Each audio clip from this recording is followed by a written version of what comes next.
कुछ एक जगह तो हमें यूं बेरा पड़ा, 14 राउंड के बाद बड़ी खबर आई कि खाता खुला 2 वोट पे जसपा का। सारी चाबियां लेके गए थे कई ताले खोलने के लिए। इतने तो इनकी रैली में आ लिए थे, हरियाणा से लेके गए, माने नहीं करते लोग, अब तो लोग भी मानेंगे। वोट परसेंटेज में भाजपा नहीं जीती, वोट परसेंटेज में भाजपा हारी। हमारे जिले की जो कार्यकारिणी है, कार्यकारिणी की मीटिंग रखी गई थी।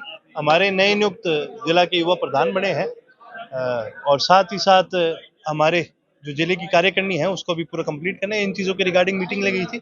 साथ ही कई साथियों के बड़ी खुशी का भी समय है, ब्याह शादियां भी है, सबसे मिलते चलेंगे। अर्जुन चौटाला जहां पार्टी आदेश करेगी वहां पहुंचा मिलेगा, ठीक है। हाँ, ये बात सच है कि मैं यहाँ से क्योंकि चुनाव लड़ चुका हूँ, मैं कैथल और कुरुक्षेत्र का प्रभारी भी हूँ और मेरा एक, आप चाहे यूं कह लो, मेरी जिंदगी का पहला चुनाव था, तो मेरा एक प्रेम भी बना हुआ है यहाँ से। देखिए, ये 3 राज्यों में जिनमें भाजपा की जीत है, ये आपको खास करके मीडिया के साथी होने की वजह से मैं तो ये कहूंगा, आप ये चीजें बड़ी गौर से लोगों को दिखाए। ये बड़ा अद्भुत किस्म का आपको देखने को मिलेगा।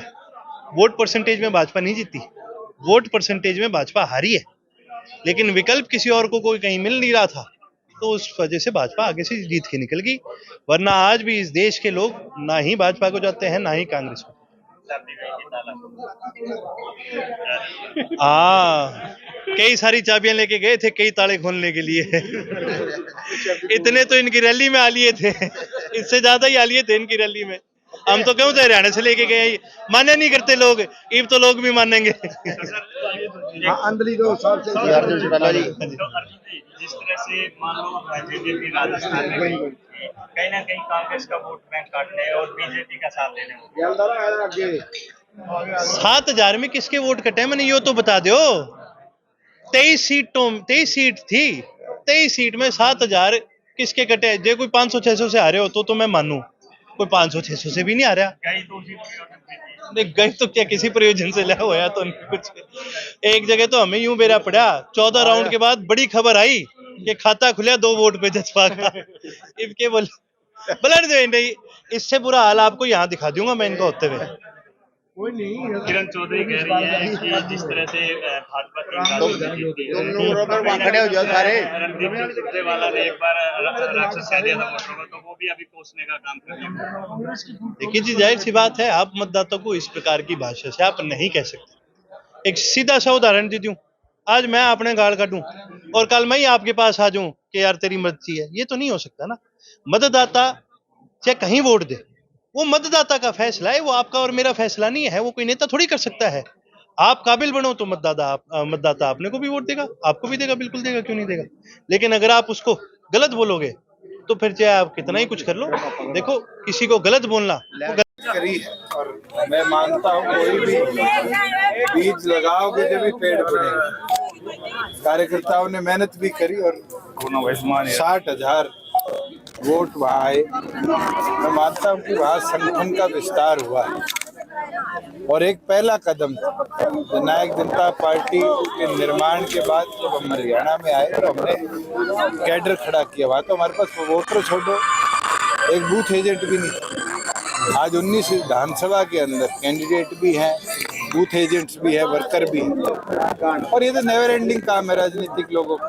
इसको तो और बढ़ाएंगे और मजबूती से लेकर चलेंगे। और मैं मानता हूँ कि अगले 5 साल से वहाँ पंचायती राज के चुनाव और चुनाव पार्टी वहाँ पूरा भागीदारी भी रहेगी। और आज 13 जिलों की कार्यकारिणी हम प्रयासरत है कि हम दिसंबर महीने में अनाउंस प्रयास लगाए जा रहे हैं हरियाणा में चुनाव जो है विधानसभा लोकसभा के एक साथ कराए जा रहे हैं। मुझे तो उम्मीद नहीं है। प्रयास आप लोगों ने लगाने, छापने दिखाने आप लोगों ने। पार्टी कितनी मजबूत मानते हैं अगर चुनाव एक साथ होते हैं? पूरी तौर पर तैयारी है, इसमें क्या आपको कमी लगती है? अगर मैं आज आपके बीच में था और सारा गांव आया, बात है संगठन की ताकत है। बीजेपी के खिलाफ राजस्थान से चुनाव लड़ा गया, चुनाव में बीजेपी के साथ समझौता रहेगा सर?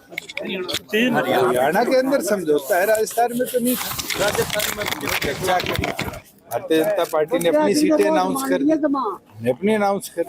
अभी आपने कहा था भूपेंद्र मलिक को आप चुनाव जिता देते तो आपका तो बिल्कुल, अगर हमारी ये 2 सीटें सोनीपत की हम मजबूती से जीतते तो हमारी सांगठनिक ताकत और बढ़ती, 10 से 12 होते।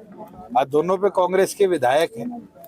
आज कांग्रेस ने जितना धोखा सोनीपत के साथ किया इतना तो किसी जिले के साथ नहीं किया। अपना बताकर भी यहाँ उद्योग जगत नहीं लगाया। 4 साल में खरखोदा की तस्वीर बदलनी शुरू हो चुकी। आज मारुति का प्लांट तो एक, आप खरखोदा के 10 किलोमीटर के दायरे में देखे कम से कम 100 नई एंसिलरी यूनिट्स लगने लगे। भूपेंद्र हुड्डा ने तो कभी ये सोचा ही नहीं कि सोनीपत को ऐसे भी विकसित किया जा सकता। हमने कर दिखाया। सर, एक रिपोर्ट के मुताबिक जो हरियाणा में क्राइम और बेरोजगारी बढ़ी है, उसको लेकर किस तरह देखते हैं? मैं बेरोजगारी वाले पे तो हमेशा कहता आया हूँ कि डाटा तो प्राइवेट संस्थाओं से बेहतर गवर्नमेंट ऑफ इंडिया का है।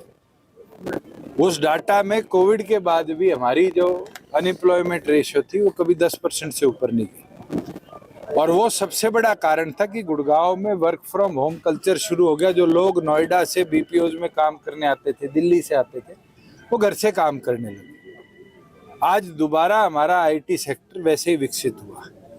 नए उद्योग एक नहीं 36,000 करोड़ के हरियाणा में लग रहे हैं। एटीएल की जो बैटरी है, कल एप्पल ने भी बयान दिया कि वो भी अपनी टेलीफोन की बैटरी सारी मानेसर वाली फैक्ट्री से चलाएगी।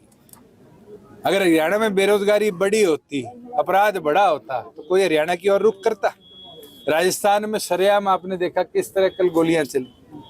ये अपराध कहाँ बड़ा है और क्यों बड़ा है, ये जो लोग बोलते हैं उनको देखना चाहिए। 3 राज्यों में जो कांग्रेस की हार हुई है, तो क्या मानना? आईना दिखा है, और आईना ये है कि एक राज्य में भूपेंद्र हुड्डा इंचार्ज थे, एक में रणदीप सुरजेवाला इंचार्ज थे, एक में कुमारी शैलजा इंचार्ज थे।